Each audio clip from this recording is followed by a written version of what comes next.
بارشوں کی اس پاک ذکر میں حاضر ہو کر اجر عظیم عطا فرمائے۔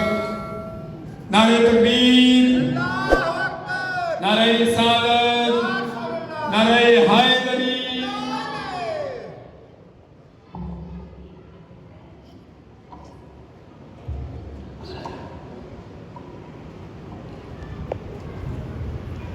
اعوذ باللہ من الشیطان الرجیم، بسم اللہ الرحمن الرحیم۔ الحمدللہ غیر مقنوط من رحمتہ ولا مخلوق من نعمتہ ولا مایوس من مغفرتہ ولا مستنکف عن عبادت الذی لا تبرح منہ الرحمہ ولا تفقد له نعمہ۔ الصلاة والسلام بالتحیۃ والاکرام علی سید اصل ما فی الوجود، اختارہ من شجرۃ الانبیاء و مشکاۃ الضیاء و صحبۃ البطحاء و مصابیح الدنیا بنبی الحکمہ الرسول النبی الامی المکی الہاشمی سیدنا و مولانا ابی القاسم محمد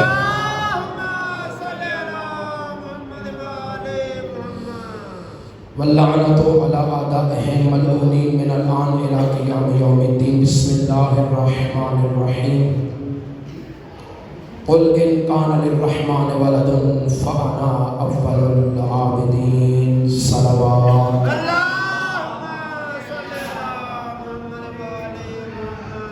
دعا ہے محمد و اہل بیت محمد کا کریم اور عظیم خالق آپ مومنین و مومنات کا اس مقدس باعزت مقام پہ چل کے آئے اپنی بارگاہ میں قبول اور منظور فرمائے۔ رب العزت ہر قدم کے بدلے اجر عظیم عطا فرمائے۔ سوائے غم محمد و اہل بیت محمد کے اپنے ذاتی دنیاوی گھریلو غموں سے مالک محفوظ فرمائے۔ محمد و اہل بیت محمد کا کریم خالق اب تمام احباب کی دینی دنیاوی دعاؤں کو قبول اور منظور فرمائے۔ محمد و اہل بیت محمد کے وسیلے سے یا رب العالمین ہمارے وقت کے امام کے ظہور میں تعجیل فرمائے۔ امام زمانہ کے ظہور کی تعجیل کے لیے، دعاؤں کی قبولیت کے لیے، رزق میں اضافے کے لیے صلوات۔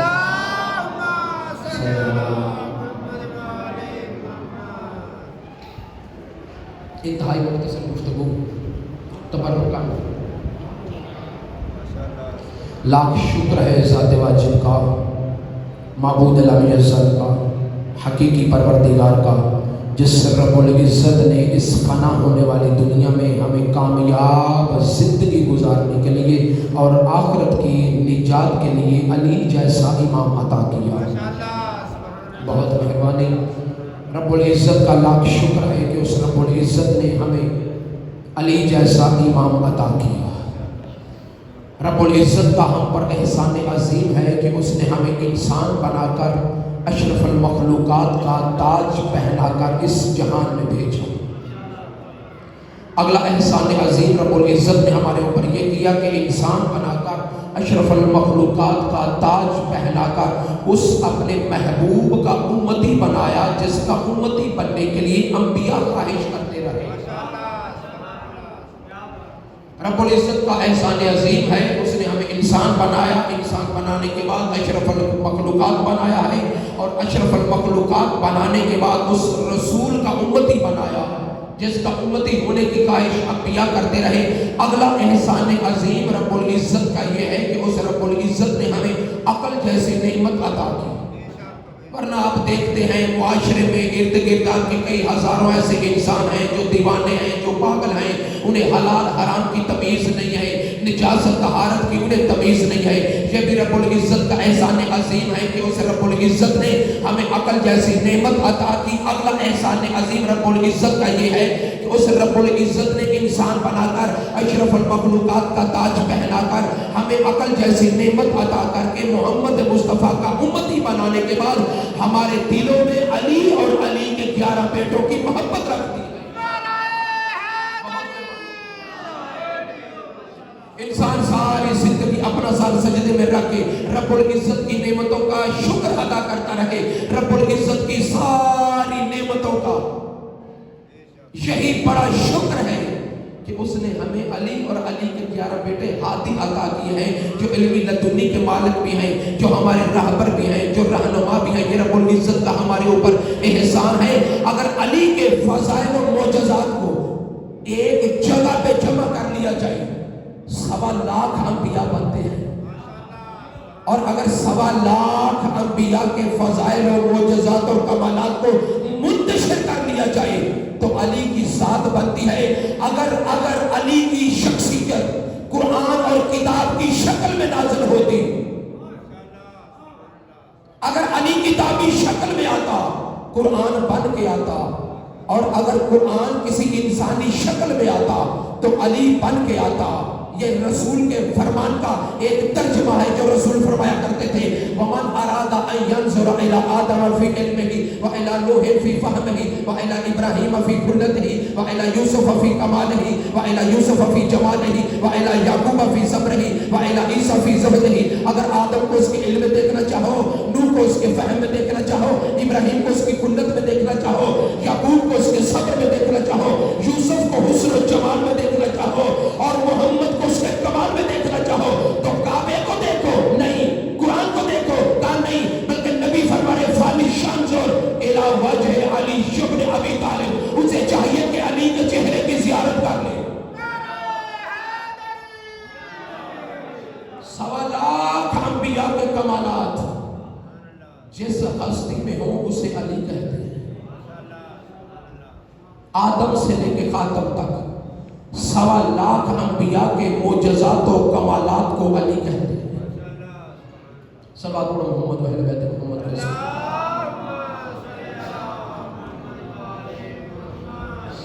یہ رب العزت کا احسان عظیم ہے کہ اس رب العزت نے ہمیں علی اور علی کے 11 بیٹے علم لدنی کے ہادی رہنما دیے ہیں۔ میں تو کہتا رہتا ہوں، شخص دیکھیے گا، میں تو کہتا رہتا ہوں رب العزت کا احسان عظیم ہے کہ اس نے علی کے دروازے پہ جھکا دیا ہے۔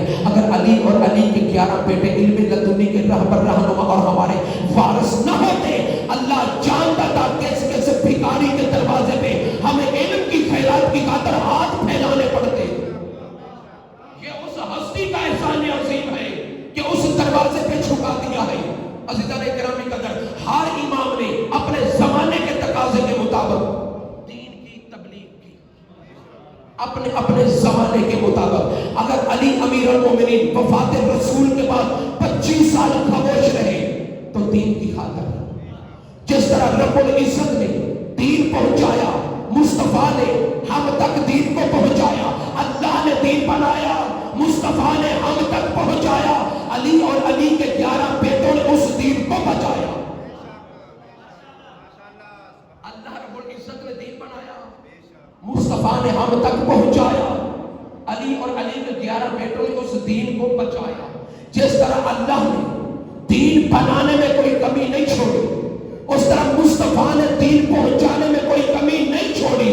جس طرح مصطفیٰ نے دین پہنچانے میں کوئی کسر نہیں چھوڑی، اس طرح علی اور علی کے 11 بیٹوں نے دین پہنچانے میں کوئی کمی نہیں چھوڑی۔ عزیزان اکرامی قدر، ہر معصوم امام نے اپنے زمانے کے تقاضے کے مطابق اللہ کے دین کو بچایا ہے۔ اگر علی 25 سال خاموش رہے دین کی خاطر، حسن نے کسی سے سنو کی تو دین کی بقا کی خاطر، حسین نے شہادت دی تو رسول کے دین کی بقا کی خاطر، زین العابدین نے اگر 35 سال عبادت کی اللہ کے دین کی بقا کی خاطر، امام محمد باقر نے مدینے میں علم کو پھیلایا اللہ کے دین کی بقا کی خاطر، جعفر صادق نے اس مدینے میں لگی ہوئی یونیورسٹی کو مزید وسعت دی تو اللہ کے دین کی بقا کی خاطر، موسیٰ کاظم امام نے قید نبھائی تو اللہ کے دین کی بقا کی خاطر۔ ہر امام نے اپنے زمانے کے تقاضے کے مطابق دین کو پہنچایا۔ اور ہمارے چوتھے امام جس کی آج مجلس کا یہ اہتمام کیا گیا ہے، اس امام نے دعاؤں کے ذریعے سے، مناجات کے ذریعے سے، صحیفہ سجادیہ کے ذریعے سے، سجدوں کے ذریعے سے ہم تک دین پہنچایا ہے۔ ذرا انصاف سے بتاؤ، قرآن کا واقعہ ہے، آپ پہ میرا سوال مجھے جواب دیجیے گا، یہ وہ رسول ہے محمد مصطفیٰ جو عبادت کرے، قرآن کہتا ہے، اللہ کی آواز آتی ہے، قرآن پکار کر کہتا ہے میرا حبیب بس کر، عبادت کم کر، تیرے پاؤں میں ورم آ جائیں گے۔ یعنی اتنی عبادت کرنے والا رسول، اس خاندان میں اتنی عبادت کرنے والے رسول